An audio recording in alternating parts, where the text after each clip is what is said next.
Britain ਦੀ ਸੰਸਦ 'ਚ ਉੱਠਿਆ ਕਿਸਾਨ ਅੰਦੋਲਨ ਦਾ ਮੁੱਦਾ। ਪੀਐਮ ਜੌਨਸਨ ਦੇ ਜਵਾਬ ਨੇ ਸਭ ਨੂੰ ਕੀਤਾ ਹੈਰਾਨ। ਜੀ ਹਾਂ ਦੋਸਤੋ, ਤੁਹਾਨੂੰ ਦੱਸ ਦਈਏ ਕਿ ਬ੍ਰਿਟੇਨ ਦੀ ਸੰਸਦ ਬੁੱਧਵਾਰ ਭਾਰਤ ਦੇ ਕਿਸਾਨ ਅੰਦੋਲਨ ਦਾ ਮੁੱਦਾ ਚੁੱਕਿਆ ਗਿਆ ਸੀ, ਤਾਂ ਇਸ ਪਤੇ ਤੇ ਪ੍ਰਧਾਨ ਮੰਤਰੀ ਬੋਰਿਸ ਜੌਨਸਨ ਦੇ ਜਵਾਬ ਨੇ ਸਭ ਨੂੰ ਹੈਰਾਨ ਕਰ ਦਿੱਤਾ। ਦਰਅਸਲ ਜਦੋਂ ਪ੍ਰਧਾਨ ਮੰਤਰੀ ਬੋਰਿਸ ਜੌਨਸਨ ਨੇ ਭਾਰਤ 'ਚ ਕਿਸਾਨਾਂ ਵੱਲੋਂ ਕੀਤੇ ਜਾ ਰਹੇ ਵਿਰੋਧ ਪ੍ਰਦਰਸ਼ਨ ਦੇ ਸਵਾਲ ਪੁੱਛਿਆ ਤਾਂ ਉਹ ਦੁਚੇਤੀ ਵਿੱਚ ਪੈ ਗਏ। ਲੇਬਰ ਪਾਰਟੀ ਦੇ ਬ੍ਰਿਟਿਸ਼ ਸਿੱਖ ਸੰਸਦ ਮੈਂਬਰ ਧਰਮਜੀਤ ਸਿੰਘ ਢੇਸੀ ਨੇ ਪ੍ਰਧਾਨ ਮੰਤਰੀ ਬੋਰਿਸ ਜੌਨਸਨ ਨੂੰ ਭਾਰਤ 'ਚ ਕਿਸਾਨਾਂ ਵੱਲੋਂ ਕੀਤੇ ਜਾ ਰਹੇ ਵਿਰੋਧ ਪ੍ਰਦਰਸ਼ਨ ਤੇ ਸੰਸਦ 'ਚ ਸਵਾਲ ਪੁੱਛਿਆ ਤਾਂ ਜੌਨਸਨ ਦੁਚੇਤੀ ਵਿੱਚ ਪੈ ਗਏ। ਜੌਨਸਨ ਨੇ ਕਿਹਾ ਕਿ ਭਾਰਤ ਤੇ ਪਾਕਿਸਤਾਨ ਦੇ ਵਿੱਚ ਕਿਸੇ ਵੀ ਵਿਵਾਦ ਦਾ ਹੱਲ ਦੋ ਪੱਖੀ ਗੱਲਬਾਤ ਨਾਲ ਹੀ ਹੋ ਸਕਦਾ ਹੈ। ਜੌਨਸਨ ਦੇ ਜਵਾਬ ਤੋਂ ਹੈਰਾਨ ਢੇਸੀ ਨੇ ਤਤਕਾਲ ਸੋਸ਼ਲ ਮੀਡੀਆ ਦਾ ਸਹਾਰਾ ਲਿਆ ਤੇ ਟਵੀਟ ਤੇ ਹੈਰਾਨੀ ਪ੍ਰਗਟ ਕੀਤੀ ਤਾਂ ਪ੍ਰਧਾਨ ਮੰਤਰੀ ਜੌਨਸਨ ਨੂੰ ਇਹ ਨਹੀਂ ਪਤਾ ਸੀ ਕਿ ਉਹ ਕਿਸੇ ਵਿਸ਼ੇ ਤੇ ਪ੍ਰਤੀਕਿਰਿਆ ਦੇ ਰਹੇ। ਜੌਨਸਨ ਦੇ ਜਵਾਬ ਤੋਂ ਹੈਰਾਨ ਢੇਸੀ ਨੇ ਤਤਕਾਲ ਸੋਸ਼ਲ ਮੀਡੀਆ ਦਾ ਸਹਾਰਾ ਲਿਆ ਤੇ ਟਵੀਟ ਤੇ ਹੈਰਾਨੀ ਪ੍ਰਗਟ ਕੀਤੀ ਤਾਂ ਕਿ ਪ੍ਰਧਾਨ ਮੰਤਰੀ ਜੌਨਸਨ ਨੂੰ ਇਹ ਨਹੀਂ ਪਤਾ ਕਿ ਉਹ ਕਿਸੇ ਵੀ ਵਿਸ਼ੇ ਤੇ ਪ੍ਰਤੀਕਿਰਿਆ ਦੇ ਰਹੇ ਨੇ। ਵਾਧੇ ਹਾਂ ਜੀ ਅਗਲੀ ਖਬਰ ਵੱਲ।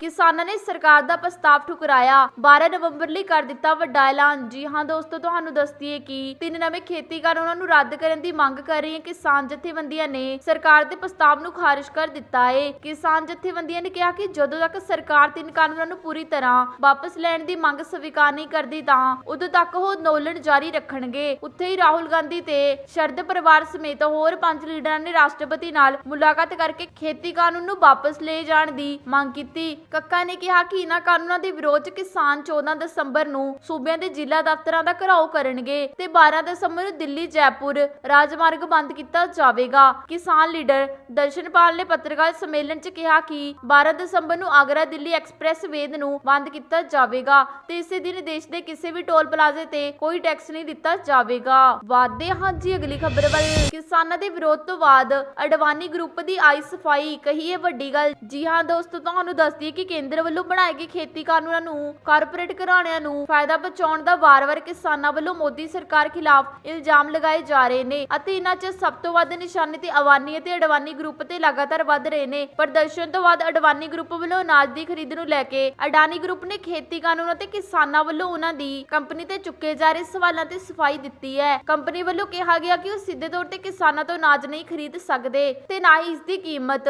ਤੈਅ ਕਰ ਸਕਦੇ ਨੇ। ਉਹ ਸਿਰਫ FCI ਯਾਨੀ ਫੂਡ ਕਾਰਪੋਰੇਸ਼ਨ ਦੇ ਲਈ ਸਟੋਰੇਜ ਕਰ ਸਕਦੇ ਨੇ। ਅਡਾਨੀ ਗਰੁੱਪ ਨੇ ਕਿਹਾ ਕਿ ਉਹਨਾਂ ਦੀ ਕੰਪਨੀ ਨਾ ਤਾਂ ਸਟੋਰੇਜ ਦਾ ਪੈਮਾਨਾ ਤੈਅ ਕਰਦੀ ਹੈ ਅਤੇ ਨਾ ਹੀ ਅਨਾਜ ਦੀ ਕੀਮਤ ਉਹ ਸਿਰਫ FIC ਨੂੰ ਸਟੋਰੇਜ ਦੇ ਬੁਨਿਆਦੀ ਢਾਂਚਾ ਹੀ ਦਿੰਦੀ ਹੈ। ਕੰਪਨੀ ਦਾ ਕਹਿਣਾ ਹੈ ਕਿ FCI ਕਿਸਾਨਾਂ ਨੂੰ ਅਨਾਜ ਖਰੀਦਣ ਦੀ ਹੈ, ਇਸ ਨੂੰ ਸਟੋਰ ਕਰਦੀ ਹੈ। ਪ੍ਰਾਈਵੇਟ ਪਲੇਅਰ ਨੂੰ ਸਟੋਰ ਫੀਸ ਦਿੱਤੀ ਜਾਂਦੀ ਹੈ। ਅਨਾਜ ਦੀ ਖਰੀਦ ਤੋਂ ਲੈ ਕੇ ਮਾਰਕੀਟਿੰਗ ਅਤੇ ਇਸ ਨੂੰ ਵੰਡਣ ਦਾ ਕੰਮ FCI ਦਾ ਹੁੰਦਾ ਹੈ। ਵਾਧੇ ਹਾਂ ਜੀ ਅਗਲੀ ਖਬਰ ਵੱਲ। ਕਿਸਾਨਾਂ ਨੂੰ ਮਿਲਿਆ ਮਮਤਾ ਬੈਨਰਜੀ ਦਾ ਸਾਥ, ਖੇਤੀ ਬਿੱਲਾਂ ਖਿਲਾਫ ਧਰਨੇ ਤੇ ਬੈਠਣ ਦਾ ਐਲਾਨ। ਜੀ ਹਾਂ ਦੋਸਤੋ, ਤੁਹਾਨੂੰ ਦੱਸ ਦਈਏ ਕਿ ਖੇਤੀ ਬਿੱਲਾਂ ਦੇ ਖਿਲਾਫ ਅੰਦੋਲਨ ਕਰ ਰਹੇ ਕਿਸਾਨਾਂ ਨੂੰ ਹੁਣ ਦੀਦੀ ਦਾ ਸਾਥ ਪੂਰੀ ਤਰ੍ਹਾਂ ਮਿਲ ਗਿਆ ਹੈ। ਖੁਦ ਮਮਤਾ ਬੈਨਰਜੀ ਅੱਜ ਕੋਲਕਾਤਾ ਤੋਂ ਗਾਂਧੀ ਮੂਰਤੀ ਦੇ ਕੋਲ ਧਰਨੇ ਤੇ ਬੈਠਣਗੇ। ਕੋਲਕਾਤਾ 'ਚ ਤ੍ਰਿਣਮੂਲ ਵੱਲੋਂ 8 ਤੋਂ 10 ਦਸੰਬਰ ਤੱਕ ਧਰਨਾ ਪ੍ਰਦਰਸ਼ਨ ਕੀਤਾ ਜਾ ਰਿਹਾ ਹੈ, ਜਿਸ ਦੇ ਆਖਰੀ ਦਿਨ ਮਮਤਾ ਬੈਨਰਜੀ ਸੰਬੋਧਨ ਕਰਨਗੇ। ਮੁੱਖ ਮੰਤਰੀ ਮਮਤਾ ਬੈਨਰਜੀ ਦੁਪਹਿਰ 3 ਵਜੇ ਗਾਂਧੀ ਮੂਰਤੀ ਪਹੁੰਚਣਗੇ। ਉਹਨਾਂ ਨੇ ਕਿਹਾ ਕਿ ਕੇਂਦਰ ਸਰਕਾਰ ਨੂੰ ਲੋਕ ਵਿਰੋਧੀ ਖੇਤੀ ਕਾਨੂੰਨਾਂ ਨੂੰ ਤੁਰੰਤ ਵਾਪਸ ਲੈਣੇ ਚਾਹੀਦੇ ਨੇ ਜਾਂ ਅਸਤੀਫਾ ਦੇ ਦੇਣਾ ਚਾਹੀਦਾ ਹੈ। ਉਹਨਾਂ ਨੇ ਕਿਹਾ ਕਿ BJP ਦੀ ਅਗਵਾਈ ਵਾਲੀ ਇੰਡੀਅਨ ਸਰਕਾਰ ਨੂੰ ਕਿਸਾਨਾਂ ਦੇ ਅਧਿਕਾਰ ਨੂੰ ਤਬਾਹ ਕਰਕੇ ਸੱਤਾ 'ਚ ਨਹੀਂ ਰਹਿਣਾ ਚਾਹੀਦਾ। ਵਾਧੇ ਹਾਂ ਜੀ ਅਗਲੀ ਖਬਰ ਵੱਲ। ਮੋਦੀ ਸਰਕਾਰ ਨੇ ਕਿਸਾਨਾਂ ਦੀ ਮੰਨੀਆਂ ਇਹ ਮੰਗਾਂ, ਅੰਦੋਲਨ ਖਤਮ ਕਰਨ ਦੀ ਅਪੀਲ। ਜੀ ਹਾਂ ਦੋਸਤੋ, ਤੁਹਾਨੂੰ ਦੱਸ ਦਈਏ ਕਿ ਮੋਦੀ ਸਰਕਾਰ ਨੇ ਕਿਸਾਨਾਂ ਨੂੰ ਪ੍ਰਸਤਾਵ ਭੇਜ ਕੇ ਅੰਦੋਲਨ ਖਤਮ ਕਰਨ ਦੀ ਅਪੀਲ ਕੀਤੀ ਹੈ। ਸਰਕਾਰ ਨੇ ਦਾਅਵਾ ਕੀਤਾ ਹੈ ਕਿ ਕਿਸਾਨਾਂ ਦੇ ਸਾਰੇ ਇਤਰਾਜ਼ ਮੰਨ ਲਏ ਜਾਣ ਤੇ ਉਹਨਾਂ ਨੂੰ ਦੂਰ ਵੀ ਕੀਤਾ ਜਾਵੇਗਾ। ਹੁਣ ਕਿਸਾਨ ਲੀਡਰ ਮੀਟਿੰਗ ਕਰਕੇ ਇਸ ਬਾਰੇ ਫੈਸਲਾ ਲੈਣਗੇ। ਸਿੰਘੂ ਬਾਰਡਰ ਉੱਪਰ ਕਿਸਾਨਾਂ ਦੀ ਮੀਟਿੰਗ ਜਾਰੀ ਹੈ। ABC ਸਾਂਝਾ ਨੂੰ ਮਿਲੇ ਪ੍ਰਸਤਾਵ ਤੇ ਖਰੜੇ ਵਿੱਚ ਇਹ ਗੱਲਾਂ ਲਿਖੀਆਂ ਗਈਆਂ। ਨੰਬਰ 1, ਕੇਂਦਰ ਸਰਕਾਰ MSP ਦੀ ਮੌਜੂਦਾ ਖਰੀਦ ਵਿਵਸਥਾ ਤੇ ਸੰਬੰਧ ਨੂੰ ਲਿਖਤੀ ਭਰੋਸਾ ਦੇਵੇਗੀ। ਨੰਬਰ 2, ਕੇਂਦਰ ਸਰਕਾਰ ਕਿਸਾਨਾਂ ਦੇ ਖੇਤੀ ਕਾਨੂੰਨਾਂ ਤੇ ਇਤਰਾਜ਼ਾਂ ਤੇ ਖੁੱਲੇ ਮਨ ਨਾਲ ਵਿਚਾਰ ਕਰਨ ਲਈ ਤਿਆਰ ਹੈ। ਨੰਬਰ 3, ਪਰਾਲੀ ਵਾਲੇ ਐਡੀਨੈਸ ਤੇ ਖੜੇ ਹੋਏ ਇਤਰਾਜ਼ ਦਾ ਵੀ ਹੱਲ ਕੀਤਾ ਜਾਵੇਗਾ। ਨੰਬਰ 4, ਮੰਡੀਆਂ ਟੁੱਟਣ ਦੇ ਖਾਸੇ ਤੇ ਕਾਨੂੰਨ 'ਚ ਸ਼ੋਧ ਹੋ ਸਕਦੀ ਹੈ। ਸੂਬਾ ਸਰਕਾਰ ਸੈਸ ਜਾਂ ਸੂਬਾ ਸਰਕਾਰ ਪ੍ਰੈਸ ਜਾਂ ਹੋਰ ਕਾਰਜ ਲਾ ਸਕਦੀ ਹੈ। ਨੰਬਰ 5, ਪੈਨ ਕਾਰਡ ਦੇ ਆਧਾਰ ਤੇ ਫਸਲ ਖਰੀਦੇ ਜਾਣ ਤੇ ਖਦਸੇ ਤੇ ਸ਼ੋਧ ਹੋ ਸਕਦੀ ਹੈ। ਸੂਬਾ ਸਰਕਾਰ ਨੂੰ ਇਸ ਤਰ੍ਹਾਂ ਦੇ ਪੰਜੀਕਰਨ ਲਈ ਨੀਅਤ ਬਣਾਉਣ ਦੀ ਸ਼ਕਤੀ ਦਿੱਤੀ ਜਾ ਸਕਦੀ ਹੈ। ਇਸ ਨਾਲ ਸਥਾਨਕ ਹਾਲਾਤ ਸੂਬਾ ਸਰਕਾਰਾਂ ਕਿਸਾਨਾਂ ਲਈ ਨਿਯਮ ਬਣਾ ਸਕਦੀ ਹੈ। ਨੰਬਰ 6, ਕਾਰਪੋਰੇਟ ਕਿਸਾਨਾਂ ਦੀ ਜ਼ਮੀਨ ਤੇ ਕਬਜ਼ਾ ਕਰਨ ਦੇ ਖਦਸੇ ਹਿੱਸੇ ਤੇ ਪਹਿਲਾਂ ਹੀ ਸਪਸ਼ਟ ਸੀ ਕਿ ਹੁਣ ਸਪਸ਼ਟ ਹੈ ਕਿ ਕਿਸਾਨਾਂ ਦੀ ਜ਼ਮੀਨ ਤੇ ਉਂਗਲੀ ਵਾਲੀ ਫਸਲ ਤੇ ਕੋਈ ਲੋਨ ਨਹੀਂ ਲਿਆ ਜਾ ਸਕਦਾ। ਨੰਬਰ 7 ਕੰਟਰੈਕਟ ਫਾਰਮਿੰਗ ਤੇ ਵਿਵਾਦ ਨੂੰ ਕਿਸਾਨਾਂ ਸਿਵਲ ਕੋਰਟ ਵਿੱਚ ਲਿਜਾ ਸਕਦਾ ਏ। ਵਾਧੇ ਹਾਂ ਜੀ ਅਗਲੀ ਖਬਰ ਵੱਲ। Vaccine update. ਕੋਰੋਨਾ ਵੈਕਸੀਨ ਲੈਣੀ ਹੈ ਤਾਂ ਸ਼ਰਾਬ ਤੋਂ ਕਰਨਾ ਹੋਵੇਗਾ ਕਿਨਾਰਾ। ਜੀ ਹਾਂ ਦੋਸਤੋ, ਤੁਹਾਨੂੰ ਦੱਸਦੀਏ ਕਿ ਰੂਸੀ ਸਿਹਤ ਮੰਤਰਾਲੇ ਨੇ ਗਮਰਾਲਿਆ ਇੰਸਟੀਟਿਊਟ ਆਫ ਐਪੀਡੋਮੋਲੋਜੀ ਤੇ ਮਾਈਕਰੋਗਲਾਫਿਕਲੋਜੀ ਨੇ ਸਲਾਹ ਦਿੱਤੀ ਹੈ ਕਿ ਸਪੁਤਨਿਕ ਵੈਕਸੀਨ ਦਾ ਹਰ ਰੋਜ਼ ਡੋਜ਼ ਲੈ ਕੇ ਬਾਅਦ ਘੱਟੋ-ਘੱਟ 3 ਦਿਨ ਤੱਕ ਸ਼ਰਾਬ ਦਾ ਸੇਵਨ ਨਾ ਕਰੋ। ਸੰਸਥਾ ਦੇ ਨਿਰਦੇਸ਼ਕ ਅਲੈਗਜ਼ੈਂਡਰ ਗਿਟਸਬਰਗ ਨੇ ਕਿਹਾ ਕਿ ਅਸੀਂ ਪੂਰਨ ਸ਼ਰਾਬ ਪਾਬੰਦੀ ਦੀ ਗੱਲ ਨਹੀਂ ਕਰ ਸਕਦੇ, ਪਰ ਇੱਕ ਕੰਟਰੋਲ ਰੋਕ ਲੋੜੀਦੀ ਹੈ। ਇਹ ਸਿਰਫ ਸਪੁਤਨਿਕ ਨਹੀਂ, ਕਿਸੇ ਵੀ ਕੋਰੋਨਾ ਵੈਕਸੀਨ ਲਈ ਕਾਰਗਰ ਸਲਾਹ ਹੈ। ਗਿਟਸਬਰਗ ਦੇ ਮੁਤਾਬਿਕ ਇਹ ਸਮਝਣਾ ਜ਼ਰੂਰੀ ਹੈ ਕਿ ਸ਼ਰਾਬ ਸਰੀਰ ਦੀ ਇਮਿਊਨਿਟੀ ਸਮਰੱਥਾ ਨੂੰ ਘਟਾ ਹੋ ਸਕਦੀ ਹੈ। ਇਸ ਤੋਂ ਇਲਾਵਾ ਕੋਵਿਡ ਦਾ ਟੀਕਾ ਲੈਣ ਤੇ 42 ਦਿਨ ਤੱਕ ਕਿਸੇ ਰੋਗ ਪ੍ਰਤੀਰੋਧਕ ਸਮਰੱਥਾ ਘੱਟ ਕਰਨ ਦੀ ਦਵਾਈ ਦਾ ਸੇਵਨ ਵੀ ਠੀਕ ਨਹੀਂ ਹੈ, ਤਾਂ ਕਿ ਕੋਵਿਡ-19 ਦੇ ਖਿਲਾਫ ਪ੍ਰਤੀਰੋਧਕ ਸਮਰੱਥਾ ਬਣਾਉਣ 'ਚ ਮੁਸ਼ਕਿਲ ਨਾ ਹੋਵੇ। ਇਹ ਮਾਪਦੰਡ ਹੈ ਕਿ ਕਿਸੇ ਵੀ ਸਥਿਤੀ 'ਚ ਪ੍ਰਭਾਵੀ ਹੈ। ਵਾਧੇ ਹਾਂ ਜੀ ਅਗਲੀ ਖਬਰ ਵੱਲ।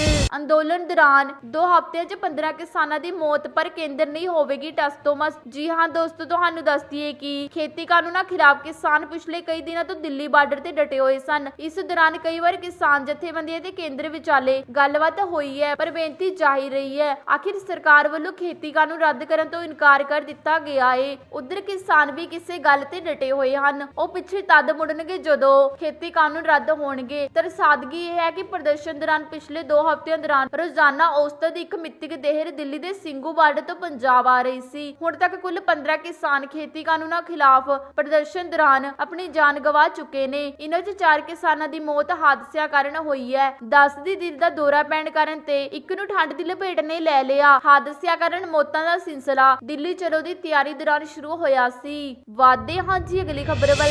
ਕਿਸਾਨ ਅੰਦੋਲਨ ਤੋਂ ਧਿਆਨ ਲਾਭੇ ਕਰਨ ਲਈ ਸਰਜੀਕਲ ਸਟ੍ਰਾਈਕ ਦੀ ਤਿਆਰੀ। ਜੀ ਹਾਂ ਦੋਸਤੋ, ਤੁਹਾਨੂੰ ਦੱਸਦੀਏ ਕਿ ਪਾਕਿਸਤਾਨ ਨੂੰ ਡਰ ਹੈ ਕਿ ਕਿਸਾਨ ਅੰਦੋਲਨ ਨੂੰ ਕਮਜ਼ੋਰ ਕਰਨ ਲਈ ਭਾਰਤ ਉਸ ਤੇ ਹੋਰ ਕੋਈ ਸਰਜੀਕਲ ਸਟ੍ਰਾਈਕ ਕਰ ਸਕਦਾ ਹੈ। ਇਸ ਨੂੰ ਵੇਖਦੇ ਕੌਮਾਂਤਰੀ ਸਰਹੱਦ ਉੱਤੇ ਉਸਦੇ ਫੌਜ ਨੂੰ ਹਾਈ ਅਲਰਟ ਕਰ ਦਿੱਤਾ ਗਿਆ ਹੈ। ਐਕਸਪ੍ਰੈਸ ਟਿਊਬਨ ਦੀ ਰਿਪੋਰਟ ਮੁਤਾਬਕ ਪਾਕਿਸਤਾਨ ਨੂੰ ਖੁਫੀਆ ਜਾਣਕਾਰੀ ਮਿਲਦੀ ਹੈ ਕਿ ਨਵੇਂ ਖੇਤੀ ਕਾਨੂੰਨਾਂ ਉੱਤੇ ਕਿਸਾਨਾਂ ਦੇ ਪ੍ਰਦਰਸ਼ਨ ਤੋਂ ਧਿਆਨ ਲੱਭੇ ਕਰਨ ਤੇ ਅੰਦੋਲਨ ਨੂੰ ਕਮਜ਼ੋਰ ਕਰਨ ਲਈ ਭਾਰਤ ਸਰਕਾਰ ਸਰਹੱਦ ਉੱਤੇ ਕੋਈ ਵੱਡੀ ਕਾਰਵਾਈ ਜਾਂ ਸਰਜੀਕਲ ਸਟ੍ਰਾਈਕ ਲਈ ਅੱਗੇ ਵਧ ਸਕਦੀ ਹੈ। ਰਿਪੋਰਟ 'ਚ ਅੱਗੇ ਆਇਆ ਹੈ ਕਿ ਮੋਦੀ ਸਰਕਾਰ ਦੀਆਂ ਨੀਤੀਆਂ ਪੁੱਠੀਆਂ ਹੋ ਗਈਆਂ ਨੇ। ਅਜਿਹੇ ਹਾਲਾਤ ਵਿੱਚ ਚਿੰਤਾ ਹੈ ਕਿ ਕੱਟੜ ਕਿਸਮ ਦੀ ਰਾਸ਼ਟਰਵਾਦੀ ਸਰਕਾਰ ਕਿਸਾਨਾਂ ਦੇ ਪ੍ਰਦਰਸ਼ਨ ਨੂੰ ਕਮਜ਼ੋਰ ਕਰਨ ਤੇ ਖਾਲਿਸਤਾਨੀ ਅੰਦੋਲਨ ਨੂੰ ਤਾਕਤ ਮਿਲਣ ਤੋਂ ਰੋਕਣ ਲਈ ਉਹ ਕਿਸੇ ਵੀ ਹੱਦ ਤੇ ਜਾ ਸਕਦੀ ਹੈ। ਵਾਧੇ ਹਾਂ ਜੀ ਅਗਲੀ ਖਬਰ ਵੱਲ।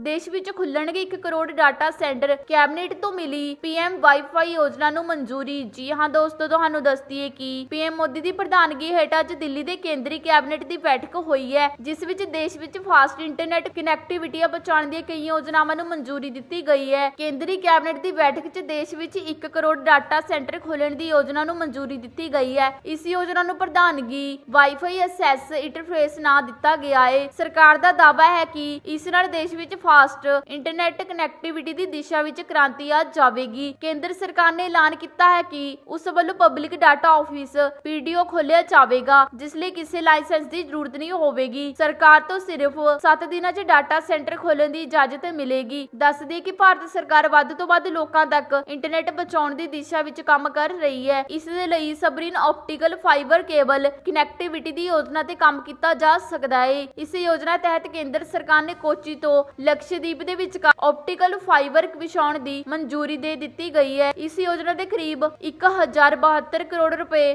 ਅਨੁਮਾਨਿਤ ਖਰਚ ਆਉਣ ਦੀ ਉਮੀਦ ਹੈ।